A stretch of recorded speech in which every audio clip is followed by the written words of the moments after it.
It's 12:52 p.m. on the 29th of October 2025, 85 nautical miles southwest of the Spratly Islands. The USS Zumwalt, DDG-1000, cuts through gray water in the South China Sea. The ship's combat systems snap alive. Multiple fast tracks just popped up on radar. Not drills, not ghosts. Real. Incoming. Alarms hit every passageway. Red strobes wash the walls. Sailors run to stations, strap in, lock down hatches. Voices overlap on the net. Range, bearing, threat type. The air feels tighter, like the whole ship is holding its breath. Out on the horizon, something flashes low over the waves. Missile inbound, bearing 210. The Chinese destroyer Nanchang, a Type 055 with hypersonic strike weapons, has already fired. Zumwalt turns to fight. Countermeasures arm. VLS cells cycle hot. In the next 12 minutes, America's most advanced stealth destroyer either proves it can survive modern Chinese kill chains, or it vanishes below the surface. The South China Sea is not just water on a map. It's a highway for fuel, food, chips, medicine. Tankers and cargo ships here keep factories running and store shelves full from California to Singapore. On the 29th of October 2025, USS Zumwalt isn't cruising for show. Its job is presence. Stay visible, escort traffic, make sure nobody blocks or taxes those lanes. Presence sounds calm. It isn't. China's Type 055 destroyer Nanchang is already in the same box of ocean, running close, pushing in. Nanchang is not a Coast Guard cutter. It's a heavy warship built to kill high-value U.S. ships. It carries long-range anti-ship missiles, long-range air defense, and even hypersonic strike weapons meant to punch through defenses before the target can react. Its message is simple. This is Chinese water. The U.S. answer is just as direct. International water, open to everyone. Neither captain is allowed to back down without sending the wrong signal to the whole region. Here's why that matters. If Zumwalt takes a hit and goes down, it's not just one American ship lost. It tells every ally watching the Philippines, Japan, Vietnam that the U.S. can't protect this route anymore. Shipping costs jump. Some cargo stops moving. Prices rise back home within days. But if Nanchang is the ship that burns, China gets hit in a different way. It bleeds in water, it calls its own. Inside Zumwalt's combat center, the captain watches the Chinese radar paint his ship. That's how a fire control system locks a firing solution. So, here's the question for you. If you were in that chair, would you fire first to survive, or hold and risk eating the first strike? Press 1 if you back Zumwalt. Press 9 if you back Nanchang. 12:54 p.m. On Zumwalt's radar, 4 sharp blips appear fast, low, inbound. The Chinese destroyer Nanchang has fired. HQ-9B missiles are racing in at supersonic speed, skimming the sea to stay hard to see and harder to stop. The crew moves as one. Nobody yells. Nobody freezes. They've run this drill 1,000 times. The captain's voice is calm. Counterfire. Zumwalt's vertical launch cells blow open. 4 Tomahawk Block 5 cruise missiles leap out and level off toward Nanchang. Each shot is more than steel and fuel. It's the message that the U.S. is not leaving this water. Inside Combat Information Center, red light glows on helmets and screens. Time to impact, 30 seconds. That is one deep breath.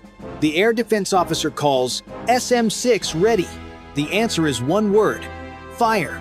2 SM-6 interceptors scream off the rails, climb, then hook down and hunt.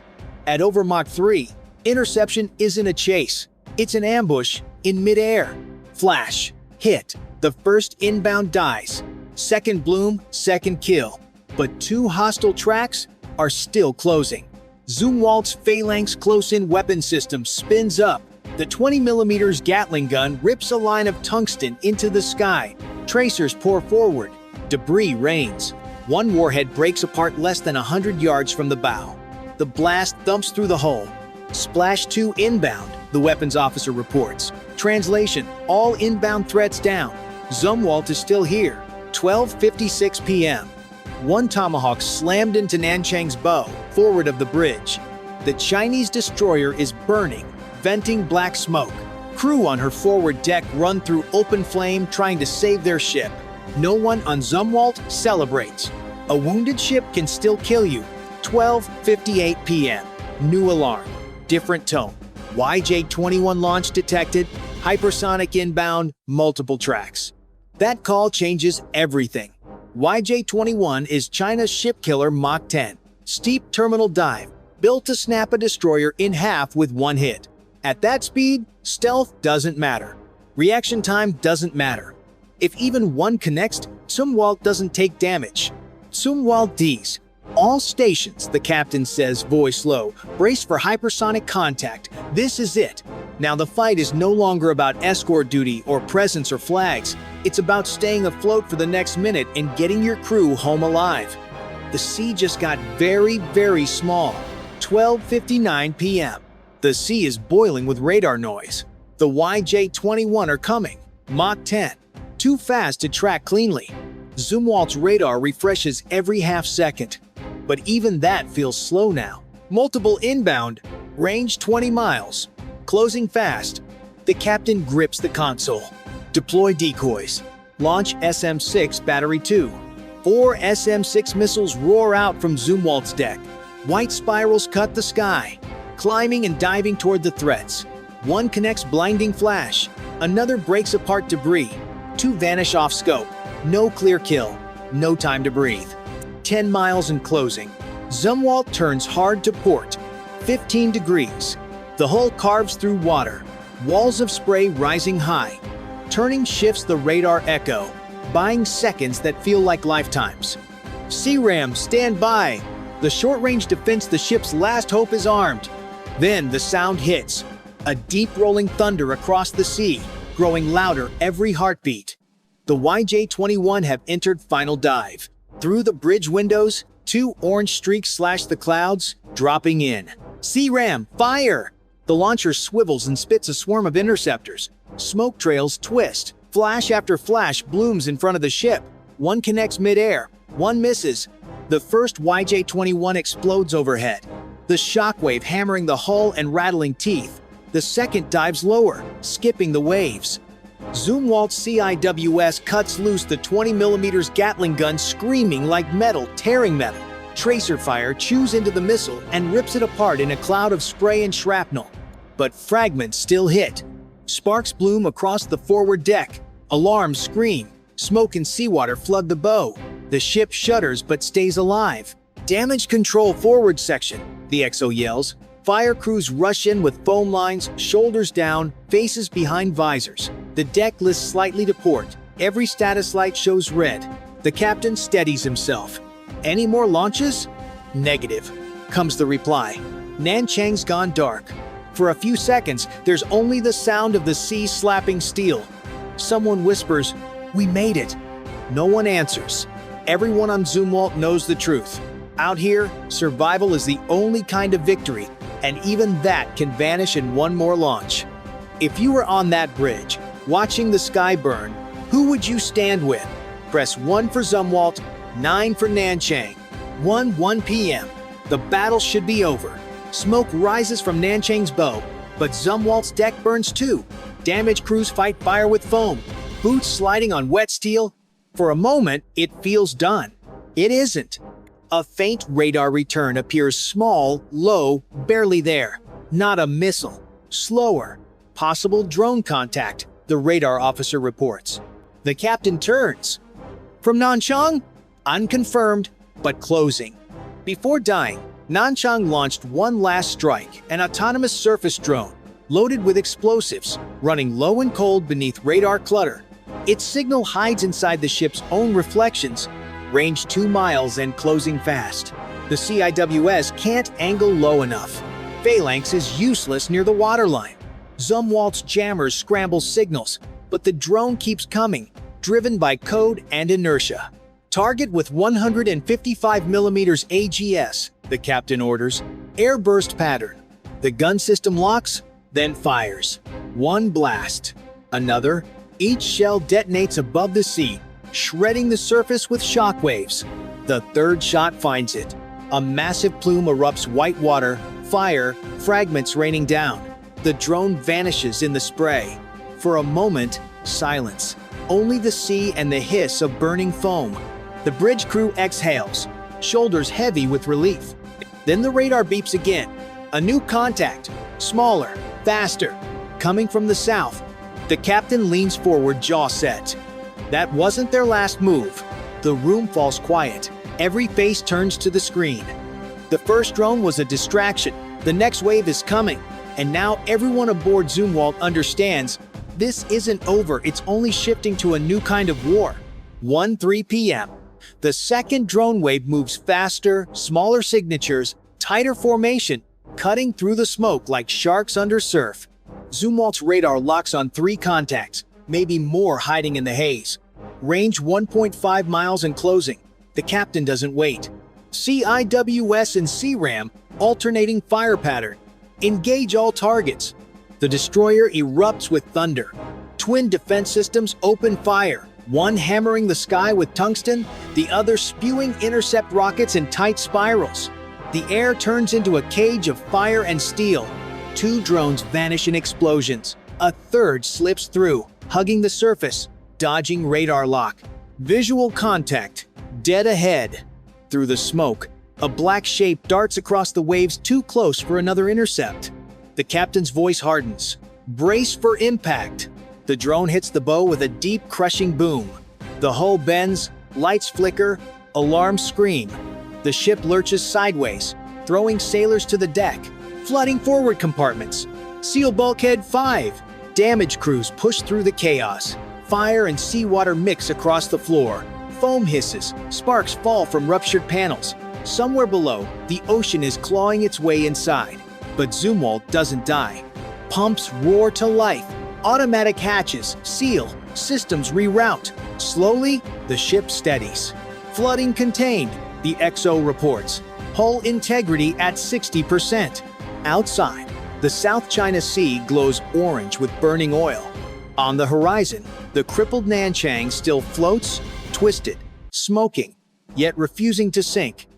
2 destroyers face each other through smoke and flame, both scarred, both alive. The bridge falls silent. The captain stares across the water. Send targeting to Tomahawk control. No one moves. The final strike could end the fight, but might start a war no one could contain. The air hums with power, tension, and the weight of choice. Then, quietly, the captain lowers his hand. Cease fire! The words break through the storm like calm after lightning. Zumwalt drifts in silence, battered but unbroken. Nanchang burns on the horizon, its flag still visible through the smoke. Between them lies the line between reason and ruin. If you were in that chair, would you have fired or stood down? Press 1 for Zumwalt, 9 for Nanchang. 1:27 p.m. The smoke finally thins. Waves slap quietly against scorched steel. The battle that lasted 12 minutes feels like it aged everyone aboard by years. Zumwalt drifts, half blind, half broken. Her bow is torn open, paint scorched to raw metal. Inside, sailors move carefully through twisted corridors, stepping over hoses and shell casings. Every voice is low now, not from fear, but from exhaustion. Across the water, the Chinese destroyer Nanchang lists to starboard, blackened and burning. Rescue beacons flicker faintly along her hull. Through binoculars, crew can be seen on deck, waving distress lights. Even enemies have faces now. The captain stands at the bridge window, silent. He doesn't gloat, he doesn't smile. We'll hold position, he says.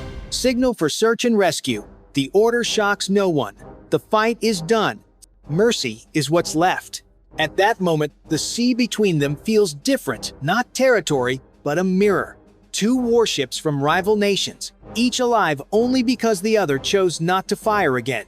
Word spreads fast. Within hours, satellites catch the smoke, networks run the footage, and the world argues who won. Washington calls it a tactical victory. Beijing calls it an accident. But everyone knows the truth. Both sides crossed a line that can't be uncrossed. Stealth was pierced. Hypersonics were answered. The ocean no longer belongs to one flag. From now on, every ship that sails these waters will carry this memory that even the most advanced technology bends under human hesitation. Night falls over the South China Sea. Fires burn low, reflected on the waves like dying stars. The horizon is quiet again, but it doesn't feel peaceful. On the Zumwalt's deck, the crew watches Nanchang's signal lights flicker and fade. One sailor whispers, "We didn't win. We just didn't lose." The captain hears it and doesn't disagree. Out here, survival isn't about killing faster. It's about knowing when to stop. And now it's your turn to decide in that final moment who truly won. Press 1 for Zumwalt, 9 for Nanchang. It's 2:34 PST, the 23rd of September 2025. 12 miles off Point Reyes, California, alarms rip through steel decks. USS Pennsylvania, an Ohio-class ballistic missile sub, snaps to battle stations. Sonar shows a second shadow at 200 meters depth, close enough to feel its screws. Not a ghost, an active Chinese Type 094 with 16 JL-3 tubes. On the plot, range 12.3 nautical miles from the coast, bearing steady, speed low, doors crack open, torpedo rooms flood, missile hatches slide. The water trembles. Pennsylvania counters quiet turns. Counterbearing, weapons warmed. Hydrophones across the coast confirm the track. Comms whisper to Pacific Fleet. Hostile posture. Deterrent procedure. In the black, the two hulls face each other like loaded springs. One click on the wrong circuit and the ocean becomes fire. Then a new sound. An English transmission from the Chinese boat conducting sonar tests. It keeps talking, rolling out technical jargon for minutes. The air feels thinner. Every sailor holds a breath as the clock crawls toward 3:41. The California coast looks calm. Fishing lights bobbing, container ships sliding south. Under that calm runs a hard truth. These lanes keep fuel, grain, electronics, and medicine moving. If they close, shelves thin, prices jump, and allies doubt who can still keep the sea open. That is why USS Pennsylvania patrols here, silent and unseen until tonight. The contact sits 12.3 nautical miles off Point Reyes, just outside the US line. That distance is legal cover, but the message is blunt. We can park a nuclear trigger at your door. The intruder is a Type 094 Jin class with JL-3 SLBMs, long range, multiple warheads, minutes to hit US cities. At 200 meters, its torpedo doors crack open and missile tubes flood. Those moves are signals, ready if you push us. For Washington, it's brinkmanship in home waters. For Beijing, it's leverage proof of reach, a bid to shape the next crisis before it starts. Pacific Fleet Command orders. Deter, document, don't shoot first. SOSUS hydrophones ashore triangulate the contact. Secure comms whisper updates. Pennsylvania edges to an offset angle, torpedoes warmed, countermeasures primed. One rash shot could light the fuse. Too soft a stance invites repeat visits. Inside the boat, calm voices ride the noise. The captain must choose, shadow quietly and gather proof, or go loud with an active ping that could spook the target and blow the standoff open. Then the Chinese sub transmits in English, claiming sonar tests, and keeps talking. 17 minutes of strange technical details spill into the water. Intel teams record every hertz. This could be the gold they need on JL-3 and Jin-class habits. Two nuclear boats now stare at each other within earshot of California. Your call from that control room. Press 1 to fire or 9 to hold. Drop your number below and follow for what comes next. 2:40. Pennsylvania's sonar locks in. Propeller cavitation, hull chatter, faint electrical hum signs of a big, quiet boat. The contact holds steady. The captain orders, prepare to engage, not fire. Sensors sharpen. 2:42. Pennsylvania slides into a shadow course, slow, silent. A hunter tracking a hunter. Passive listening keeps stealth. Torpedo tubes are loaded, but warheads stay safe. Every move is measured. 2:45. SOSUS arrays flash updates. Shore teams confirm depth and track. Pacific Fleet watches. Then the contact bursts speed and turns closer. That's no test, it's a probe. 2:48. Pennsylvania fires a warning, acoustic pings, and a mock target track. Message clear, we see you. back off. Risky sound travels both ways. The Chinese sub answers with decoys and missile tube vents. 251. Sonar techs call range 1.2 nanometers. The captain orders evasive posture and countermeasures ready. The crew runs drills drilled into muscle memory, calm hands, steady voices. 254. A new English transmission. Conducting sonar calibration. No hostile intent. But the tone feels off too formal, stuffed with technical jargon. It drags on. 17 minutes, as if probing patience. 256. Range flickers as the Jin adjusts trim, holding a launch-ready posture. Pennsylvania answers with a gentle S-turn, forcing an off angle. Helm whispers corrections. Engineering trims pumps to keep noise under the sea's hiss. 257. Pennsylvania shifts depth and bearing, opening space while covertly pushing a sensor tag closer. The tag records the sound of JL-3 launch tubes flooding. That signature is gold. 3-5. For minutes, both boats trade posture and signals. Weapons are armed, none fired. The Pacific holds its breath in radio static and ocean noise. 3-8. A freighter's screws rumble overhead, masking both subs. Neither captain moves. When the wake fades, the Chinese boat emits one thin ping, almost a goodbye, and slides south at 4 knots. 3-12. Finally, the intruder turns out, venting wake, slipping away, no clash. But America gains a trove of data acoustic prints, comm style, JL-3 behavior. Ashore, analysts will forge a fresh fingerprint and a playbook for the next time a Jin creeps this close. The battle tonight was fought in silence and won through what was learned. 3-20. The tension doesn't fade. Pennsylvania's crew stays at battle stations, tracking every faint echo. The Chinese sub pulls south, but sonar now shows smaller contacts, likely drones or decoys. Each one could hide a sudden turnback. 3-23.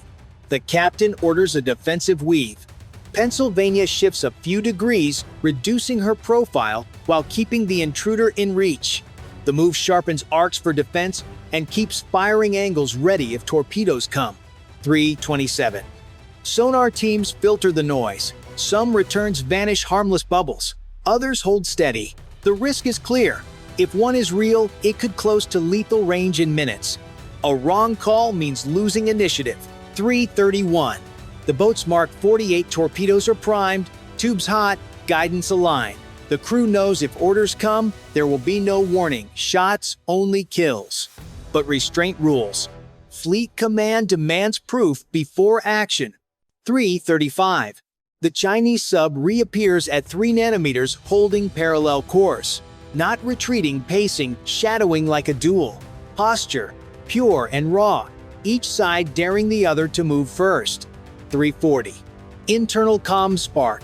Intel officers urge patience. Tacticians warn of encirclement. The captain balances both, eyes locked on sonar sweeps that could flip in seconds. 344. Suddenly, a high-pitched spike screams in headsets. One drone goes active, blasting pings. It's a provocation, forcing Pennsylvania's systems to adjust filters, burning seconds. Was this cover for a test, or just noise warfare? 347. The captain orders countermeasures streamed aft, a shield of acoustic confusion. It buys time but signals readiness. The control room falls to whispers. 350. The picture sharpens. A U.S. Ohio class and a Chinese Jin class circling off California, drones scattering noise between them. Both nuclear armed, both knowing one misread could tip into disaster. 353. A sudden thermal shift rolls across the layer. Ranges smear, bearings wobble. The captain holds course, trusting training over noise. Patience is armor when steel cannot speak. The clocks feel louder. The standoff no longer feels like defense, it feels like the edge of war. If you think Pennsylvania should strike first, press 1. If you believe holding steady avoids catastrophe, press 9, and subscribe to follow how this duel unfolds. 358. Just as both sides hold their nerve, sonar operators catch something new. Faint, at first fast, shallow contact skimming the surface. Not big subs, not decoys. These are smaller, quicker units. Autonomous undersea drones. 4. They move in tight packs, darting across bearings with unpredictable speed. Harder to track, harder to classify. If one packs explosives or advanced sensors, it could cripple stealth, and they're headed straight for Pennsylvania's position.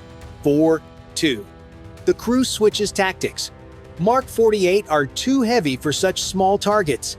Instead, the captain calls for counter-drone responses, rapid noisemakers, and sharp maneuvering. Every adjustment is delicate. Too loud, and the Ohio's own location shines like a beacon. Too slow, and the drones close in. 4-5. Sonar fills with static. 4. Maybe 5 contacts slash through the water layer, forcing constant recalculations. The ship banks tighter, rudder angles sharp, ballast shifting. Inside, sailors grip consoles as the hull tilts. One drone streaks past the bow at under 200 meters, a reminder how thin the margin is. 4-8. Then, the Chinese Jin-class shifts again, rising slightly as if to oversee the swarm. The message is unmistakable. Escalation. This isn't just a test anymore, it's a live demonstration of layered tactics, pairing a ballistic missile sub with fast autonomous hunters. 4-11. Pennsylvania responds. The crew launches a burst of deceptive noise, then a sudden dive. The sub sinks deeper, slipping beneath the swarm's layer, forcing drones to chase or lose contact. It's a gamble. The deeper you go, the narrower the escape. 4-14. The duel now shifts tone. This is no longer sub versus sub. It's old steel against new swarms, each move writing the playbook for wars yet to come. 4-18. Depth alarms echo as Pennsylvania steadies at 350 meters. The hull groans, but the dive shakes off 2 drones that can't track below the layer. 3 remain, darting close, their pings rattling through the control room. 4-21. The captain calls it engage counterattack.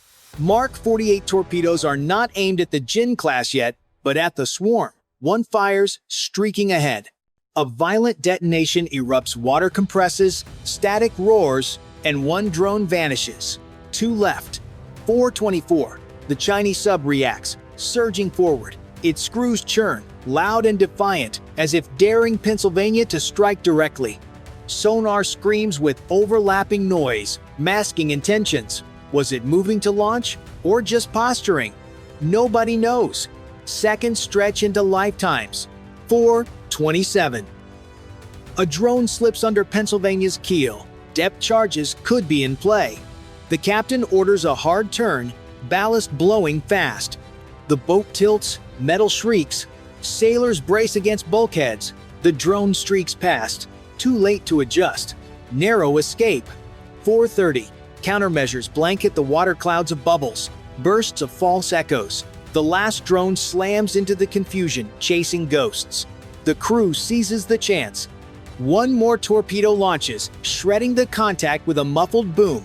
Silence returns. 4:34. Now only the Jin class remains. It's closer, less than 2 nanometers. Torpedo tube doors open again, a deadly mirror to Pennsylvania's own posture. 2 nuclear subs, each holding dozens of city-killing warheads, staring at each other point blank in the dark. 4:38. The captain's knuckles whiten on the periscope handles. Orders hover between restraint and survival. Fire first, and history brands this night as the start of nuclear war. Hold back, and risk being the one caught unready. Every man in the control room feels the weight. 4:41. Then the Jin class blinks first. It screws slow, torpedo doors clank shut. It turns east, pulling away at measured speed. Pennsylvania shadows briefly, confirming retreat. Relief floods the compartment, but tension lingers. This duel was seconds from the unthinkable. Tonight, steel, training, and sheer nerve held the line. If you think the U.S. captain was right to hold fire, press 9. If you believe he should have struck first, press 1 and subscribe to follow how close we came to the edge. 4:50. Silence settles, but it's the heavy kind that lingers after danger passes. USS Pennsylvania holds position, sonar sweeping the emptiness where moments ago the Pacific was alive with hostile echoes. The Chinese Jin class is gone, but the tension it carried remains. What matters most is what the US gained. Every second of the standoff poured acoustic signatures into recorders, propeller tones, ballast shifts, the unique sound of JL-3 tubes flooding, communications, logs, captured phrase, patterns, timing, even the rhythm of Chinese command structure. Intelligence gold. The Navy will study this night for years. For Beijing, the message was clear. They could bring nuclear firepower within sight of California. For Washington, the answer was sharper. America can detect, shadow, and confront without flinching, even at the razor's edge. Both sides walked away, but both know the next time may not end as quietly. Strategically, it proves two things. First, that China is willing to push SSBN patrols into US waters, signaling resolve and testing response. Second, that America's SOSUS network and Ohio-class readiness still hold the line. It was deterrence by presence, and it worked, but only just. The world will never read the classified details. For most, this night will be a footnote.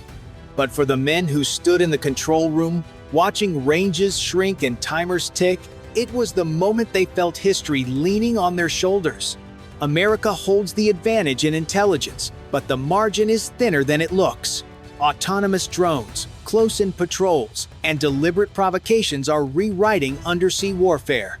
Next time, the swarm could be larger. Next time, missiles might rise. Tonight, Pennsylvania survived. The sea stayed open, but the balance grows more fragile by the day.